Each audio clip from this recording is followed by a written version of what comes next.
Olá pessoal, aqui é o Velgas. Hoje, dia 27 de abril de 2026, 6 horas, horário de Brasília. O nosso assunto de hoje, entre outros assuntos, Chernobyl, o alerta nuclear sob ataque. Nesse vídeo nós vamos mergulhar no 40º aniversário do desastre de Chernobyl, que vamos analisar como a história se funde com o perigo atual da invasão russa. Eles estão inclusive ocupando uma usina nuclear que já deu inúmeros problemas. A própria agência de energia nuclear já alertou que poderia dar acidente por causa da atitude e atividade dos russos no local. Relembramos as vítimas e a coragem dos ucranianos, enquanto revelamos os recentes ataques russos que ameaçam a segurança nuclear global. Você entenderá por que a Ucrânia resiste e como a tecnologia militar ucraniana continua destruindo alvos estratégicos na península da Crimeia. Assista até o fim para compreender a gravidade do cenário atual. Peço a você que não é inscrito, inscreva-se no canal, peço a todos deixem um like, compartilhem e, muito importante, façam seus comentários. Espero contar com vocês. Muito obrigado. Bom, no dia de hoje, estou falando sobre ontem. No dia de ontem, o mundo volta seus olhos para um marco de dor, profunda reflexão sobre a segurança da humanidade. Nós marcamos o 40º aniversário do desastre nuclear de Chernobyl em um contexto de extrema gravidade, de muita tensão militar, causado por uma guerra provocada pelo ditador da Rússia. Quero, antes de avançar nesse tema, um tema muito importante e relevante para toda a humanidade, não só para o Brasil, destacar que eu participei de um projeto comandado pelo embaixador do Brasil na Ucrânia, na época, em 1999, na realidade, não é na época do acidente, bem depois, alguns anos depois, o embaixador tinha assumido a embaixada, no segundo semestre de 1999, onde ele assumiu em 1998, inclusive estive na Ucrânia em dezembro de 98.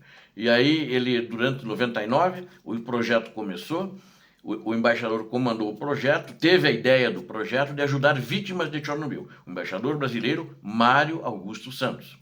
E fizemos esse projeto a três mãos, eu até poderia dizer isso, porque ele estava lá coordenando da Ucrânia, falando com as autoridades ucranianas, onde viam crianças que estavam doentes por leucemia causadas pela radiação nuclear. Foram tratados aqui no Hospital Evangélico de Curitiba, graças à virtude muito cristã do Dr. André Zakharov, meu amigo em memória, e que deu certo esse projeto porque o Hospital Evangélico aceitou fazer o tratamento dessas crianças. Vieram diversos grupos, esses grupos foram tratados, à medida que terminavam, eles voltavam para a Ucrânia, então foi muito positivo, né? E eu destaco a importância do papel do embaixador na Ucrânia, o embaixador brasileiro Mário Augusto Santos, e do André Zakharov, que comandava aqui a parte médica no Hospital Evangélico, atendendo os ucranianos, e isso é muito positivo. Então, continuando agora aqui no assunto, líderes ucranianos e autoridades internacionais ontem prestaram homenagens às vítimas, enquanto a agressão russa criminosa continua a ameaçar o solo ucraniano.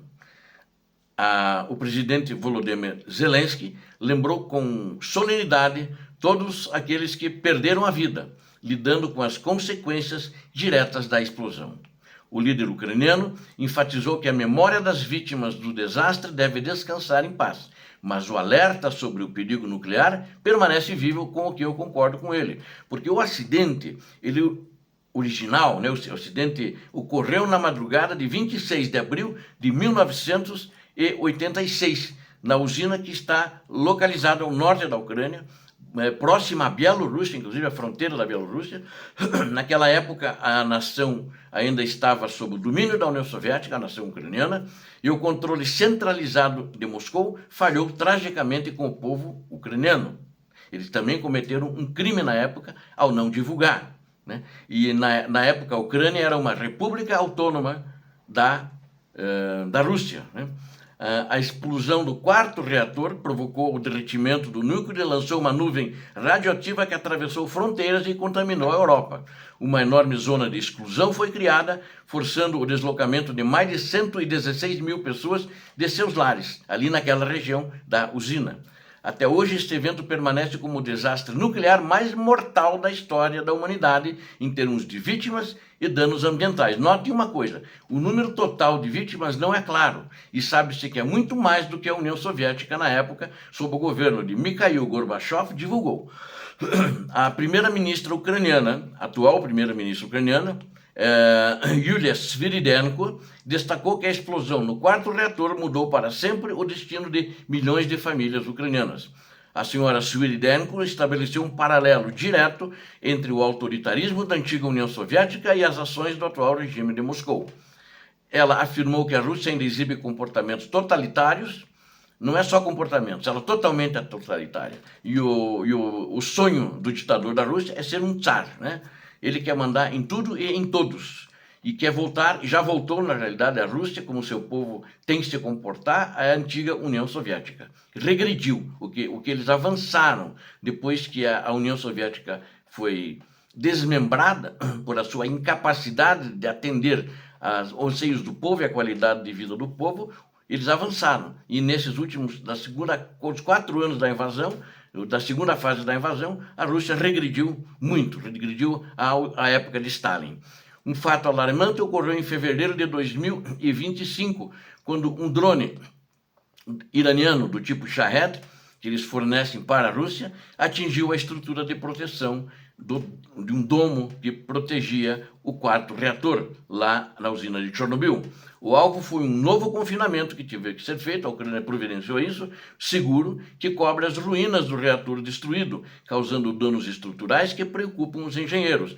E, embora não tenham ocorrido vazamentos graves de radiação no momento, o ataque demonstra o total desrespeito do ditador da Rússia, desrespeito do seu governo e da Rússia pelas normas globais. A usina de Chernobyl chegou a ser ocupada pelas forças invasoras da Rússia no início da segunda fase da invasão, agora em 2022, já após fevereiro de 2022. Eles chegaram lá, prenderam os guardas, que não eram tropas armadas para combate, não eram tropas de assalto, não estavam entrincheiradas, eram vigilantes da usina, né? E uma grande parte de policiais, talvez todos tenham sido policiais, com armamento simples de policial, pistola, talvez algum fuzil, alguma nada que pudesse enfrentar um batalhão russo de fuzileiros, mas paraquedistas. E eles chegaram lá, aparentemente sem nenhuma informação, e tiveram que sair. Eles fugiram de lá não porque os ucranianos se expulsaram, porque eles cavaram trincheiras e a radiação que tinha ficado embaixo da terra, porque eles cobriram com terra muita radiação, veio em cima deles. E eles começaram a adoecer. Então eles sozinhos se mandaram para a Bielorrússia, que eles vieram justamente da direção da Bielorrússia, que junto com os tanques que uma coluna tentou avançar até Kiev, que fracassou também. Mas eles voltaram para lá, muitos, como a Bielorrússia não tinha hospitais em números suficientes e especialistas para atender esses fuzileiros paraquedistas russos, muitos foram para Moscou, para serem tratados lá, que só Moscou tinha condições, e ali na Bielorrússia também. Não se sabe se morreram, se não morreram, alguns devem ter morrido, e não se sabe os ucranianos. Eles estavam lá, como a radiação veio, muitos devem ter sido atingidos também. E eles foram feitos prisioneiros. Note-se o seguinte, nenhum deles foi libertado em nenhuma troca de prisioneiros, então é muito suspeito quanto ao destino desses ucranianos também. Para o governo ucraniano, então isso não é apenas um fato distante, né? Mas é um lembrete constante da ameaça criminosa russa à segurança energética. A Rússia continua a negligenciar princípios básicos ao usar instalações nucleares com bases militares para atacar as cidades ucranianas. É o que ela faz em Zaporizhia. O foco da preocupação internacional, justamente por causa disso, recai sobre Zaporizhia, numa cidade chamada Enerhodar, que sofre com a falta de manutenção russa. A usina não está sendo manutenção. o comissário da União Europeia, Dan Jorgensen, visitou a Ucrânia e afirmou que a segurança nuclear é um pilar fundamental para todo o continente. E o Jorgensen reforçou que a recuperação das infraestruturas de proteção em Chernobyl é uma responsabilidade coletiva da comunidade internacional. A União Europeia reafirmou seu compromisso em garantir que a Ucrânia tenha os recursos necessários para evitar uma nova catástrofe. O Rafael Mariano Grossi, que é o chefe da Agência Internacional de Energia Nuclear, também esteve presente na data em Kiev ontem para comemorar esta data histórica e dolorosa. Muito dolorosa, por sinal, não só para aqueles que foram atingidos, mas para a comunidade ucraniana em toda a Ucrânia, eu diria até para o mundo. É uma coisa criminosa. Grossi refletiu sobre o impacto global do desastre que aconteceu em 1986 e a opacidade do sistema soviético naquela época. Ele ressaltou que Chernobyl não é história passada, mas sim uma responsabilidade viva que exige um monitoramento técnico constante em meio à guerra. Enquanto a diplomacia discutia e discute a segurança, as forças de defesa da Ucrânia demonstram uma superioridade tática impressionante no campo de batalha. E uma operação coordenada, o Centro de Operações Especiais do SBU, que é o Serviço de Inteligência e Segurança da Ucrânia, desferiu golpes mortais nos inimigos criminosos russos nas datas entre 25 e 26 de abril, agora, próximo passado. Mais três importantes navios russos foram atingidos na península da Crimeia, e bem como, além desses danos navais, as forças ucranianas destruíram um sistema de radar também avançado ali na península da Crimeia e atingiram uma aeronave de caça MiG-31, que é usada para usar mísseis, o Iskander. São lançados dessas aeronaves também, né, contra a população civil ucraniana. O aeródromo militar na península da Crimeia, chamado Belbek, sentiu o poder de fogo ucraniano com a destruição de seções técnicas essenciais ao seu funcionamento. E o chefe interino do Serviço de Segurança afirmou que essas perdas paralisaram a capacidade russa de controlar o espaço aéreo na região. A inteligência ucraniana provou, então, que é o SBU, que pode atingir alvos estratégicos com precisão milimétrica, mas dentro de territórios mesmo dentro de territórios supostamente fortemente defendidos.